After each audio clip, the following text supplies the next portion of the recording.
una parte de Estados Unidos e incluso que puede tocar a los colombianos, Lucas, es este despliegue militar que continúa en el Mar Caribe, que continúa siendo protagonista el gobierno de los Estados Unidos, también el señor Donald Trump, y que tienen alerta al régimen de Nicolás Maduro.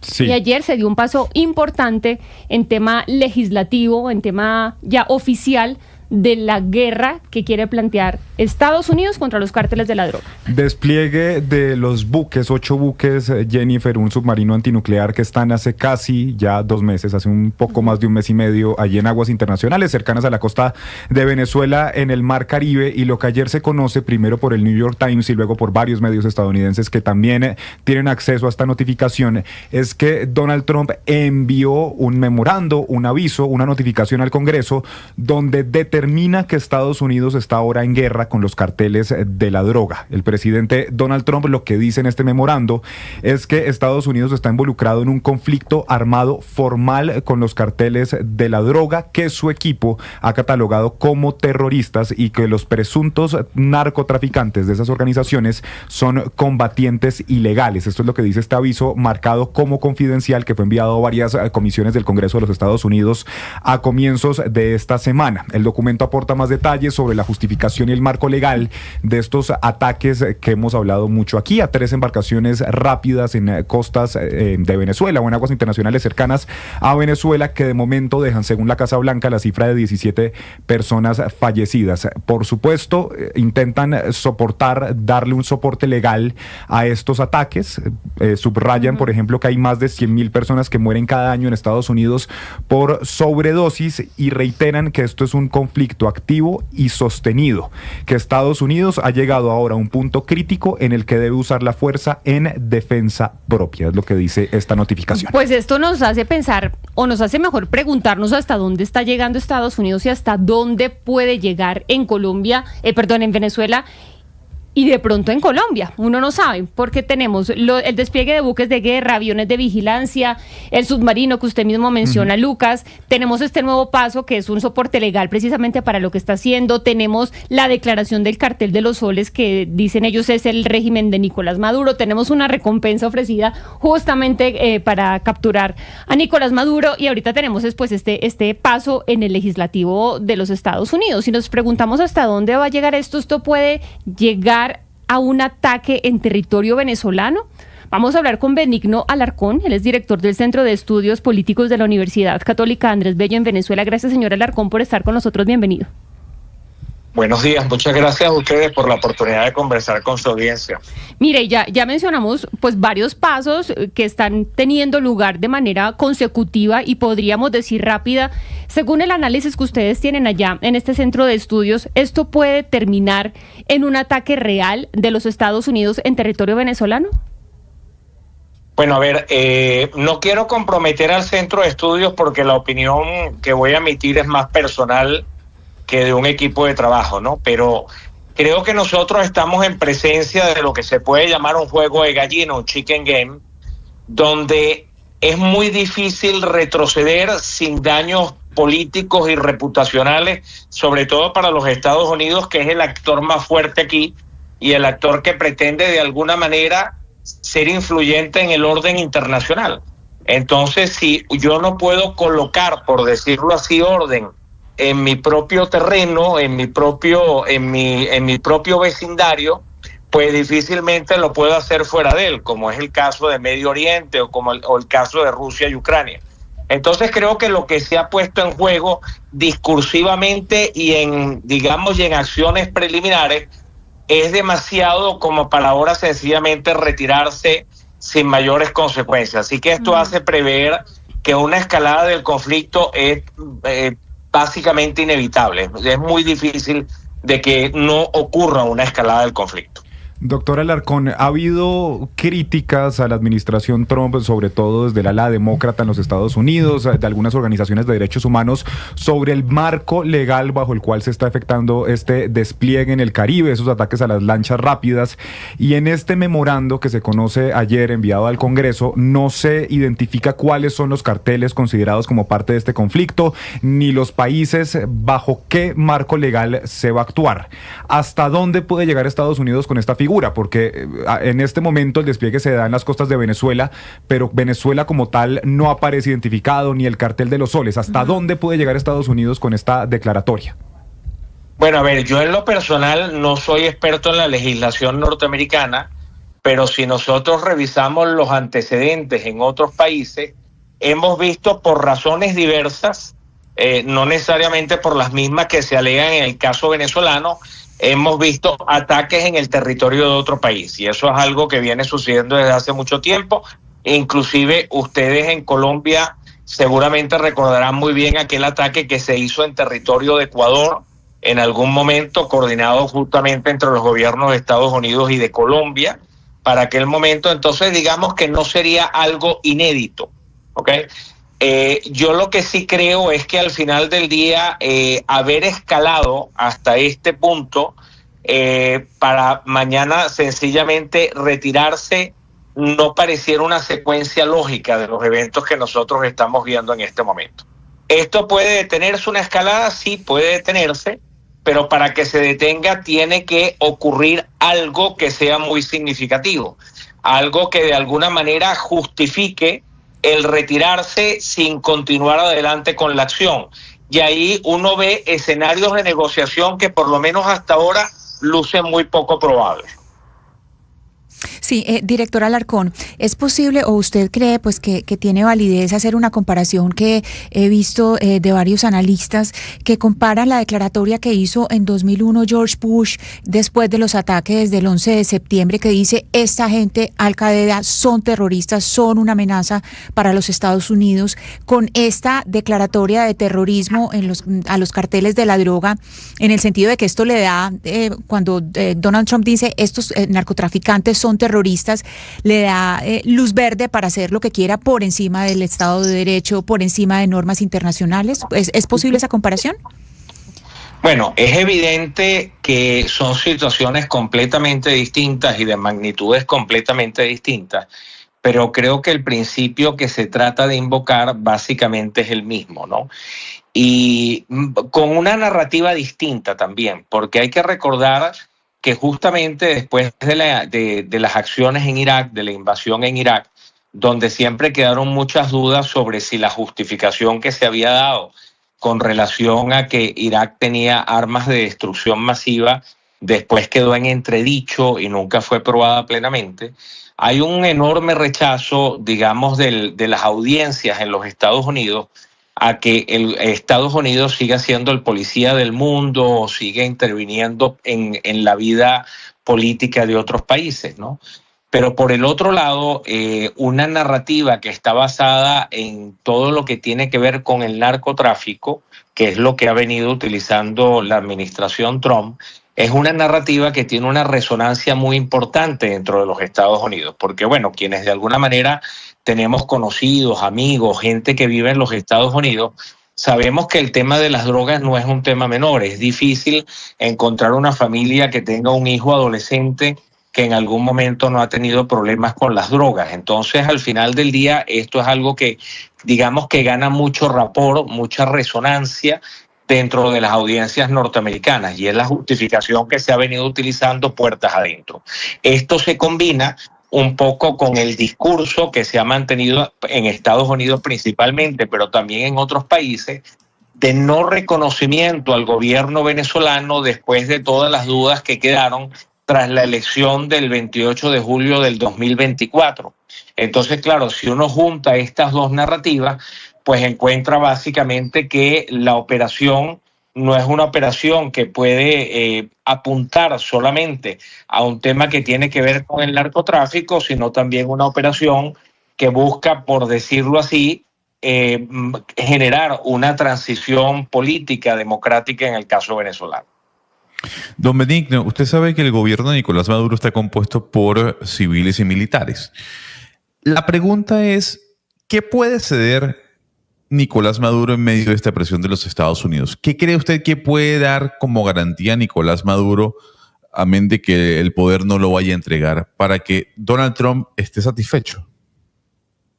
Bueno, yo en primer lugar veo muy difícil que la élite gubernamental en Venezuela pueda ofrecer algo con lo cual el gobierno norteamericano se dé por satisfecho. Negociaciones ha habido en Venezuela desde el año 2002, que empezaron con Jimmy Carter, y conocemos todo lo que pasó con las últimas negociaciones mediadas por el Reino de Noruega. Entonces, al final del día, imaginarse que puede haber un acuerdo que de alguna manera desescale el actual conflicto, por lo menos es difícil, ¿no? Por lo menos para mí, confieso que es muy difícil tratar de verlo. Creo que cuando hablamos de negociaciones, las negociaciones no necesariamente, y eso nos lo enseñan la historia en otros países, no necesariamente se da con la élite gubernamental, sino que puede darse con otros factores que de alguna manera contribuyen a sostener al gobierno. Entonces, no sabemos si eso está sucediendo. Por supuesto, si eso sucede, debe ser algo totalmente confidencial, porque al final del día, si no lo fuera, esas personas pues ya de alguna manera estarían apresadas y estarían de alguna manera neutralizadas. Pero claro, es normal que este tipo de intercambios existan. Y ahí lo interrumpo porque también vale acotar, entender cuál es el ambiente en Venezuela, porque uno lo que ve, al menos en redes sociales, es tal vez que hay una especie de vida tranquila, normal, con la llegada de la Navidad, y que tal vez esto no es un asunto importante o preocupante. Bueno, la realidad es que no es así. Hay una combinación extraña en la narrativa del gobierno que trata, por un lado, de decir que estamos viviendo en un estado de excepción, con unas medidas extraordinarias que de alguna manera se disparan, se activan en el momento de que se trate de invadir al país o de ejercer alguna acción militar contra el país, pero en paralelo, casi el mismo día, se decreta el inicio de la Navidad a partir del 1 de octubre. Entonces, como te podrás imaginar, es un ambiente muy extraño, muy raro, muy difícil de entender, porque además son diametralmente opuestos, son contradictorios, ¿no? Pensar en un ambiente donde por un lado se decreta la Navidad, pero por el otro lado prácticamente un estado de conmoción, es algo que no es compatible, ¿no? La realidad es que el gobierno trata de mantener cierto nivel de normalidad en el país, pero por el otro lado trata de mandar el mensaje hacia afuera de que tiene los cañones, por decirlo así, apuntados hacia adentro del país. En otras palabras, si ustedes atacan, nosotros vamos a tomar medidas a lo interno, sabiendo, por supuesto, que no hay tantas posibilidades de tomarlas hacia afuera. Uh-huh. Y creo que esto de alguna manera trata de constituirse en una amenaza que busca aumentarle los costos al gobierno de los Estados Unidos de intentar cualquier acción contra Venezuela. Sí. Directora Alarcón, es una situación muy compleja porque, pues, por un lado, el gobierno de los Estados Unidos está arguyendo el tema de narcotráfico, pues obviamente Venezuela no es el primer productor ni exportador de cocaína, por ejemplo, y con el fentanilo tiene pues poca relación. Entonces, digamos que podríamos entender esto como una argumentación para fortalecer la posición de Estados Unidos, pero que realmente no es tan cierta. De hecho, aquí teníamos a un integrante del gobierno anterior en Estados Unidos que decía solamente el 5% de la coca pasa por este lado, porque el resto pasa por el Pacífico. Entonces, eso como primer punto. Pero luego está el tema de la transición a la democracia que se querría lograr en Venezuela, tumbando al régimen de Nicolás Maduro. Y mi pregunta es, si esto llegase a suceder con el apoyo de Estados Unidos, ¿qué puede pasar el día después? Porque ahí no sé yo si una vez salga Nicolás Maduro, si es que llega a salir, sea tan fácil poner la democracia o instaurar la democracia nuevamente, porque ahí tenemos grupos paramilitares, tenemos incluso grupos criminales colombianos que actúan en Venezuela, tenemos a los militares, es decir, podrían irse todos a pelear por el botín venezolano y formar algo peor. Bueno, mira, lo primero que yo debo aclarar es que yo no soy un experto en tema de narcotráfico. Posiblemente usted sabe más que yo sobre el tema y yo no podría ni afirmar ni negar los argumentos de algunas otras personas. Aquí vemos argumentos todos los días en la prensa que van en sentido contrario. Unos que dicen que el tema no es importante y no es la razón principal, y otros que dicen que el tema es muy importante y que su tendencia es a crecer con el tiempo y que es un motivo principal. Ahora, creo que independientemente de que sea o no sea el motivo principal, no son mutuamente excluyentes. Creo que ambas motivaciones pueden convivir en simultáneo y de alguna manera se refuerzan mutuamente, no se excluyen mutuamente. El tema del narcotráfico por un lado y el tema de la democracia por el otro. Lo que yo sí le puedo asegurar, porque ahí sí tengo cierto nivel de experiencia y experticia, es que un proceso de democratización en Venezuela tiene altas probabilidades de ser exitoso. Primero porque hay un 80% del país que clama por un cambio político y que respaldaría cualquier intento de democratización en Venezuela.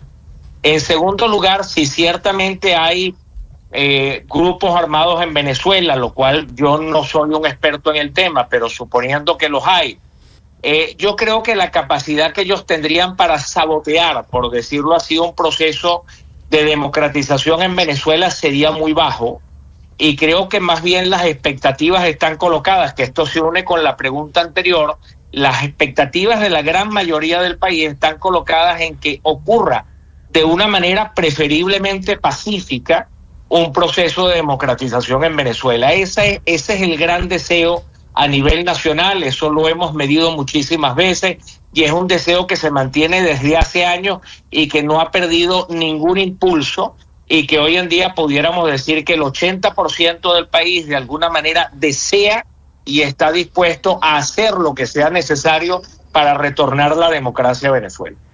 Sí, señora Alarcón, ¿sería, digamos, alarmista o de pronto una teoría de la conspiración un poco relacionar esta denuncia que hacía Venezuela, el ministro de Defensa Vladimir Padrino, del despliegue de aviones de combate de Estados Unidos y bueno, digamos, este anuncio, ¿no?, ya oficial del gobierno de los Estados Unidos de luchar contra los carteles de narcotráfico, teniendo en cuenta que desde Estados Unidos pues siempre han acusado, ¿no?, al régimen de Nicolás Maduro de todo este tema del cartel de los soles?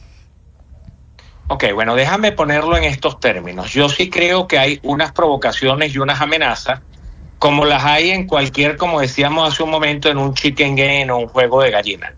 Tú cuando estás en una apuesta donde va un carro contra el otro, aunque tú tengas el vehículo más grande, tú al final no quieres chocar de frente con el otro.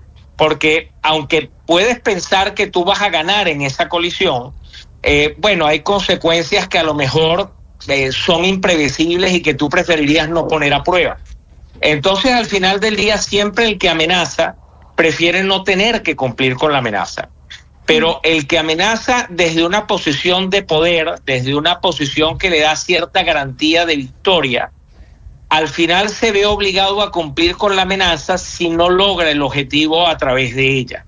Entonces yo creo que lo que vemos nosotros aquí son intentos importantes de los Estados Unidos por no tener que cumplir con la amenaza, porque prefieren que esto se resuelva sin tener que llegar a las últimas consecuencias. La gran duda para todo el mundo es qué pasaría si al final la amenaza no funciona. Y yo lo que creo es que en este escenario el costo político y reputacional para los Estados Unidos es muy alto, lo que me hace pensar que una escalada del conflicto pareciera el escenario más probable. Pues señor Benigno Alarcón, gracias por darnos sus perspectivas sobre lo que está sucediendo ahí en el Mar Caribe con respecto a Venezuela, que es un tema que obviamente le tenemos que poner cuidado todos los días porque todos los días nos da noticias. En este caso, pues el tema de la oficialización o legalización frente al Congreso. Feliz día para usted. Gracias, igualmente. Óscar, esto es Mire, más o menos, si usted no está dispuesto a cumplir con su amenaza, no amenace. Sí, pero, ¿de qué personaje estamos hablando? Estamos hablando de Trump. Y lo que se está viendo, y el señor Alarcón lo demuestra así también en la entrevista, en la charla, es que casi que estamos hablando de un proceso irreversible en este momento, lo cual hace mucho más compleja la situación de Venezuela, porque Jennifer y amigos de la mesa y Gonzalo en especial, lo que está visto y lo ratifica el señor Alarcón en la entrevista es que el 80% de los venezolanos no están dispuestos a inmolarse por el señor Maduro y sus secuaces. Es decir, el señor Maduro quiere venderle al mundo la teoría, el escenario de que es un ataque contra Venezuela y que Venezuela como un todo se va a defender de este ataque de Estados Unidos. y resulta que lo que está ocurriendo internamente en Venezuela es que estamos hablando de una dictadura, de un régimen que no tiene el respaldo popular. El 80% no está con el gobierno, yo diría que hasta más del 80%. De tal manera que los venezolanos no están dispuestos a inmolarse en su mayoría por el señor Maduro y por todos los que hacen parte de ese régimen corrupto y narcoterrorista. Yo lo que creo en estos momentos, y me parece que va a ser el escenario que se está dando en las actuales circunstancias, es que tiene que haber una salida política. La salida política siempre es la última ventana que no se puede cerrar, y yo creo que en este momento esa ventana sigue abierta y hay que buscar la salida, pero eso necesariamente tiene que implicar la salida de Maduro y el inicio de una transición. Yo no veo a Trump negociando nada distinto a eso, porque obviamente el sartén lo tiene él cuando dice yo voy por los carteles narcoterroristas, y el cartel de los ODS con el señor Maduro a la cabeza es el que me interesa a mí en este momento. Sí. Yo lo que veo, ese es el escenario probable que se está dando en estos momentos. Bueno, cuando estuvo Donald Trump en su primer mandato, él fue a apoyar a Juan Guaidó, acuérdese usted, obviamente para generar una transición hacia la democracia. Eso no salió bien, todos sabemos pues que todo el tema de Juan Guaidó no salió bien ahí en Venezuela, no se logró la transición hacia la democracia. Ahora estamos hablando con el tema del cartel de los soles, vamos a ver cómo le va. Pues él sigue haciendo movimientos y por eso queríamos analizar el tema, pues porque cada día estamos viendo, Gonzalo, algo diferente que uno podría entender se va acercando hacia un posible ataque en Venezuela o hacia una negociación que genere esta transición democrática. Yo entiendo la frustración de los venezolanos porque debe ser muy horrible uno tener a un señor ahí que no lo saca nadie, ni con votos, ni a la fuerza, ni con protestas. Ustedes han intentado de todo y el señor está amarrado a la silla del poder a través de medios constitucionales que ha manipulado a su antojo, etcétera, etcétera. Lo que no estoy segura es que si hay un tipo de ataque de Estados Unidos a Venezuela, vaya a tener Estados Unidos el completo apoyo de la gente en Venezuela, porque sabemos que la tradición intervencionista de Estados Unidos es rechazada por parte de la población latinoamericana. Entonces ahí me genera esta duda y por eso le preguntaba yo qué puede pasar un día después de un posible ataque de Estados Unidos a Venezuela. Lo que pasa es que yo no pudiese hablar por quienes están en Venezuela, Jennifer. Yo tengo mucho tiempo fuera del país. Entonces, digamos que poner palabras en mi boca de quienes viven la realidad en Venezuela sería irresponsable. Yo lo que sí le puedo decir es que hay un sentimiento generalizado, al menos quienes estamos fuera del país, en que tiene que llegar a un punto en donde el régimen se termine. A ver, ¿qué formas hay? Se robaron unas elecciones, tenemos 25 años en esto. No quiere decir que la reacción y la decisión o la solución sea un tema militar. Ni más faltaba. ¿Por qué? Porque hay gente que vive en Venezuela. Y a ver, también debo decir lo siguiente, las bombas no tienen nombre y apellido. O sea, eso está muy claro. Pero el punto es, bueno, ¿qué tiene que pasar para que el régimen de Nicolás Maduro acepte unas elecciones o su derrota en sus elecciones? Mire, yo le quiero traer una imagen que a mí me causó dolor, indignación. Es un nivel de sadismo que poco se ve en regímenes, ¿no? Yo voy a poner una imagen, Jennifer, de lo que es el helicoide. El helicoide es, digamos, el centro de detención político del régimen. Queda en una zona popular de la ciudad de Caracas. Pero se sabe que allí dentro hay presos políticos. Se sabe que allí dentro hay un centro de tortura, incluso denunciado por quienes han estado dentro del helicoide. Y el gobierno utilizó el helicoide alumbrado y con fuegos artificiales para darle la bienvenida a la Navidad. Pero Gonzalo, tremendo, estamos viendo acá las fotografías, tremendo el fuego pirotécnico ahí en el helicoide. Entonces, a mí lo de tremendo, a mí me parece tremendo es la imagen, ¿no? Sí. De la utilización de un cinismo. centro. Exacto. Exacto. No, de un porque centro es una de pompa, detención. una fiesta que se nota ahí, pues obviamente es un centro de torturas. Entonces, yo creo que es donde tal vez entra más mi indignación, ¿no?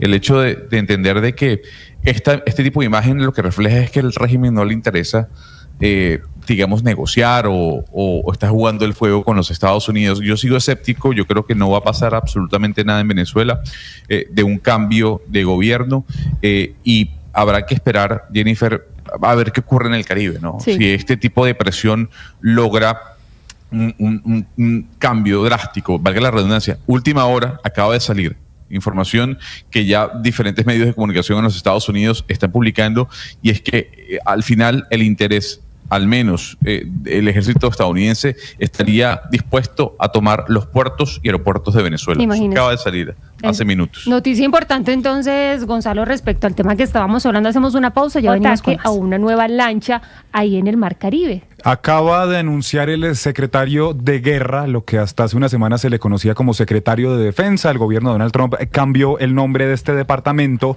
que temprano esta mañana, siguiendo las órdenes del presidente Donald Trump, dirigió un ataque letal y cinético contra un buque narcotraficante afiliado a organizaciones terroristas designadas en el área de responsabilidad del Comando Sur de los Estados Unidos. 4 narcoterroristas, es lo que dice el secretario de Guerra, a bordo del buque, murieron en el ataque y ningún miembro de las fuerzas estadounidenses resultó herido. El ataque se llevó a cabo en aguas internacionales frente a la costa de Venezuela, mientras el buque transportaba cantidades sustanciales de narcóticos con destino a Estados Unidos para envenenar a nuestro pueblo. Nuestra inteligencia, sin lugar a dudas, confirmó que este buque traficaba narcóticos, que las personas a bordo eran narcoterroristas y que operaban en una ruta conocida por el narcotráfico. Estos ataques continuarán hasta que cesen los ataques contra el pueblo estadounidense, y esto viene acompañado, Jennifer, por un video del ataque en el que se ve en el momento en el que pues es atacada esta lancha rápida, que sería, según nuestras cuentas, acuérdese usted, Donald Trump había publicado 3 videos. Sí. Pero el martes, en una reunión en Cuántico con toda la cúpula militar, dijo que ya eran 4 los ataques a embarcaciones en el Mar Caribe. Esta sería la quinta. Esta sería, según las cuentas, la quinta, aunque no lo confirma el secretario de Defensa, pero sí dice que fue temprano esta mañana. Es decir, este ataque se llevó a cabo en horas de la mañana de hoy. Y según las cuentas, llevamos 17. De hecho, en los artículos que yo le leía sobre la notificación, sobre el memorando que envía Donald Trump al Congreso de Estados Unidos, diciendo que Estados Unidos está en una guerra directa con los carteles del narcotráfico, se hablaba de 17 personas fallecidas. Sumando las 4 de hoy, estaríamos entonces en 21 muertos. Iba a hacerle referencia, Lucas, al video, que es impresionante. Sí. Se ve claramente cuando va una lancha pues por el mar y le cae, que eso es una bomba, un ataque, y se incendia inmediatamente, Sebastián. Sí, pareciera un misil o algo así. Sí, yo por lo menos estoy muy en contra de que esto se haga ley, que esto se normalice. Que un estado sea el que sea, pues puede bajarse un barco, una lancha en aras de algún ideal, porque piensa que está envenenando a sus ciudadanos. Es decir, todo esto tiene una serie de protocolos que después de muchas décadas la humanidad pues llegó a ciertos consensos básicos. Si estos señores son aparentemente unos delincuentes, son narcotraficantes, pues existe una marina, usted los detiene, les hace una requisa, y si efectivamente trafican narcóticos, pues usted los procesa por eso, o se los entrega pues a la jurisdicción en la cual estaba. Yo no creo que el gobierno de los Estados Unidos tenga las agallas, por ejemplo, para bombardear un edificio en Chicago, en Nueva York o en Washington donde haya narcotraficantes, porque los que envenenan a los ciudadanos pues también es el que la produce, el que la comercializa y el que la vende, es una cadena, pero obviamente pues la cogen contra la lancha, y no creo que van a bombardear el edificio de los capos de la mafia que hay en Estados Unidos. Es que además está violando, acá le hemos hablado con expertos, todo, o sea, no hay un debido proceso. Como usted dice, hay una marina que debería interceptar el barco, decir, mire, somos la autoridad, ustedes frenen, le hacemos la incautación de la droga, y ya si hay una agresión por parte de las personas que van en la lancha, responden igual. Pero aquí desde el aire los bombardean y ya. No nos han dicho quiénes son, quiénes van ahí, qué es lo que llevan, si llevan droga, efectivamente, esa no hay nada. Acaba de trinar o de hacer una publicación en su red social el presidente Donald Trump, Jennifer, y dice en el mismo sentido de lo que decía el secretario de Guerra: un barco cargado con suficientes drogas para matar entre 25,000 y 50,000 personas fue detenido esta mañana temprano frente a las costas de Venezuela, antes de que ingresara a territorio estadounidense. Y comparte el mismo video que estamos viendo a través de nuestro canal de YouTube. Es que en un juicio, el gobierno de los Estados Unidos, ¿cómo podría demostrar que efectivamente estas personas estaban haciendo lo que dicen que están haciendo? En cambio, si usted incauta a unas personas, les quita la droga, pues usted en un juicio sí puede mostrar, oiga, es que esto es un delito y este señor lo capturamos en fragancia con este cargamento de cocaína. Bueno, claro, debe estar en la cárcel en un juicio. Es que hay gente que pensará, no, usted defiende delincuentes. No, es que hemos llegado a unos consensos mínimos de derecho, de garantías. Así a algunas personas les parezca que no debe ser, pero es así, y así funciona los países democráticos y serios. diario funcionan así. Y son los acuerdos Así a los que funcionan, llegamos después sí. de un montón de muertos, de guerras, la Segunda Guerra Mundial. Estamos en un montón de acuerdos multilaterales que se han venido desbaratando por diferentes puntos o por diferentes situaciones, pero en este caso estamos hablando de la potencia mundial que está bombardeando en el Mar Caribe a personas que no sabemos quiénes son. Ellos dicen que son narcotraficantes, a uno le gustaría saber que hay pruebas. Y dos, que no se está respetando el debido proceso, Sebastián. Simplemente va una lancha y les bombardean y ya. No hay una detención, no hay nada. Sí. Señor. Pensé que me iba a decir algo. No, Ana estaba sintiendo. No, y otra cosa, Ana Cristina, me llama mucho la atención el cambio de nombre de la Secretaría de Defensa a Guerra, sobre todo cuando el presidente de los Estados Unidos siempre dijo, yo no me voy a meter en guerras externas, pero parece que está haciendo todo lo contrario, Ana Cristina. Sí, es que a través del lenguaje es como se transforman imaginarios y como se transforman mundos. Aquí no es solamente la violación del Estado de Derecho, pues y de tratados internacionales, se viola todo lo que es el debido proceso.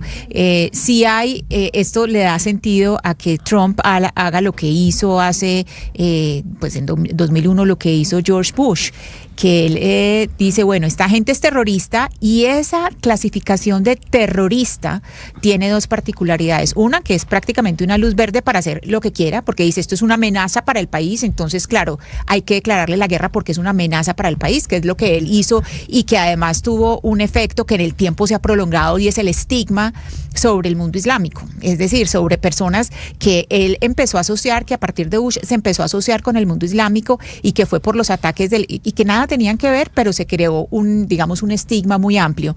Y lo otro es pues esa cosa de podemos atacar sin preguntar, no tengo por qué preguntar. Y esto es más o menos lo que está haciendo Donald Trump. Por supuesto son delitos completamente distintos porque además esta narrativa y que está imponiendo Trump con este último trino que nos mostró Lucas, que dice cuántas vidas se están salvando. ¿Quién hace ese cálculo? ¿Cuál fue el número que dijo? 25.000. Entre 25 y 50.000. Uh-huh. Bueno, entre 25 y 50.000. ¿De dónde sacó ese número? O sea, ¿usted cómo saca de que al bajar una lancha llena de droga se va a salvar de 25 a 50.000 vidas?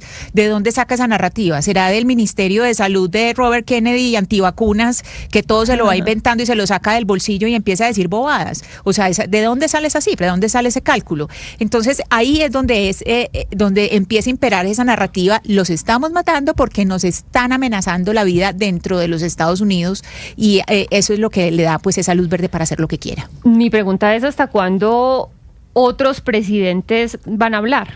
La comunidad internacional ya ha hablado, la ONU también se ha pronunciado sobre esos temas, Lucas. Y acuérdese, ayer, por ejemplo, desde el régimen de Maduro denunciaron que había habido una incursión ilegal de unos cazas, de unos aviones estadounidenses en el espacio aéreo venezolano que iban a ir a la ONU y a la CELAC. El presidente Gustavo Petro lo mencionó también en su discurso ante el Pleno de las Naciones Unidas, incluso llegó a comparar lo que está pasando en el Caribe con lo que está pasando en Gaza. Y bueno, vamos a ver qué pasa con la comunidad internacional porque la Asamblea General de la ONU se centró sobre todo en el tema de Palestina y no tanto en el tema venezolano. La CELAC, usted sabe, Jennifer, está completamente dividida, el continente está prácticamente partido en dos, unos por un lado, otros por el otro, y sería este el organismo pues donde CELAC, se debería, exactamente, que debería hablar, que de hecho no quisieron pronunciarse de manera conjunta sobre lo que estaba sucediendo ahí en el Mar Caribe. Y al final es asumir que, quitemos el nombre Donald Trump, pero es asumir que el gobierno tiene la razón por el hecho de serlo, y eso no es así. Cualquier gobierno del mundo tiene que rendir cuentas, tiene que decir la verdad. Cualquier gobierno puede ser demandado y si pierde tiene que indemnizar a las víctimas. Es decir, el gobierno no es Dios y la democracia es eso, ponerle límites al poder, ponerle límites al Estado. Entonces el Estado no puede hacer lo que se le dé la gana, por más de que esté, como Jennifer, arropado en algún bien o en alguna cosa que quiera proteger. Sí, y ¿sabe qué?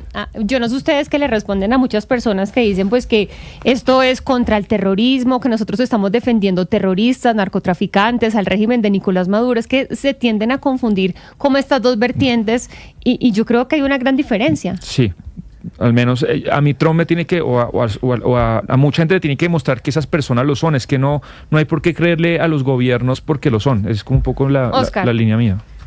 Pero mire, Estados Unidos ha dicho, yo creo que ya hasta la saciedad, durante el gobierno de Trump, que el tema de la manera como está siendo inundado Estados Unidos con la droga es un asunto de seguridad nacional. Es un asunto de seguridad nacional. Puede uno estar de acuerdo o no con el señor Trump, con que haya calificado eso como le haya dado esa categoría. Pero es lo que está haciendo el gobierno de Estados Unidos. Entonces el gobierno de Estados Unidos está actuando, de acuerdo con la mentalidad de Trump, en la defensa de los ciudadanos norteamericanos, estadounidenses. Y están considerando ellos que Venezuela, que los que tienen que ver con el cartel de los soles, con el Tren de Aragua, con todos los demás, no han hecho nada todavía o no han hecho lo suficiente para evitar que 50,000 o 25,000 o 30,000 norteamericanos mueran cada vez que una lancha de estas penetra y lleva la droga a Estados Unidos.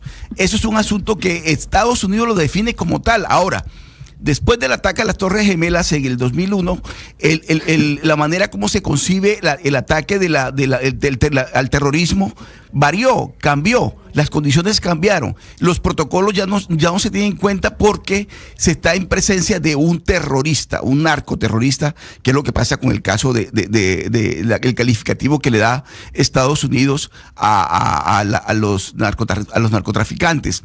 Entonces yo lo que creo que en estos casos también hay que pensar cómo Estados Unidos asume, de acuerdo al proceder de Trump, la defensa de sus ciudadanos. Ahora hay que ser muy temerario, porque después de saber cómo está el Caribe, cómo está la presencia militarmente Estados Unidos en el Caribe venezolano, hay que ser muy temerario para embarcarse en una lancha y pretender ingresar droga a los Estados Unidos. Por supuesto que el riesgo que está corriendo los 4 o los 5 ocupantes de la lancha es muy grande, porque están advertidos que no lo pueden hacer y que si lo hace va a tener consecuencias, y las consecuencias es que los van a matar. ¿Usted cómo sabe que lo están haciendo? Pero usted cómo sabe que llevan droga. ¿Y usted cree que Estados Unidos no tiene unos organismos de inteligencia lo suficientemente sofisticados como para saber que en esa lancha va droga? Pero Oscar, es que esto no es una cuestión de fe, ni si me cae bien Trump o mal. Es que no es de fe. No, es que Estados Unidos, cuando da la información, ¿cómo procede Estados Unidos en estos casos? ¿Cómo sabe que esas lanchas tenían droga? Bueno, pero Sebastián, aquí tuvimos un invitado, pero aquí tuvimos un invitado, al menos con el primer ejemplo. A ver, pero aquí tuvimos un periodista que hizo una investigación con el primer ejemplo. Yo no estoy justificando lo que hizo Donald Trump, pero aquí tuvimos un invitado que dijo: las personas salieron allá traficando droga a Trinidad y Tobago. Si usted le quiere creer o no al invitado, es otra cosa. Que yo no justifico el accionar. Ojo con eso.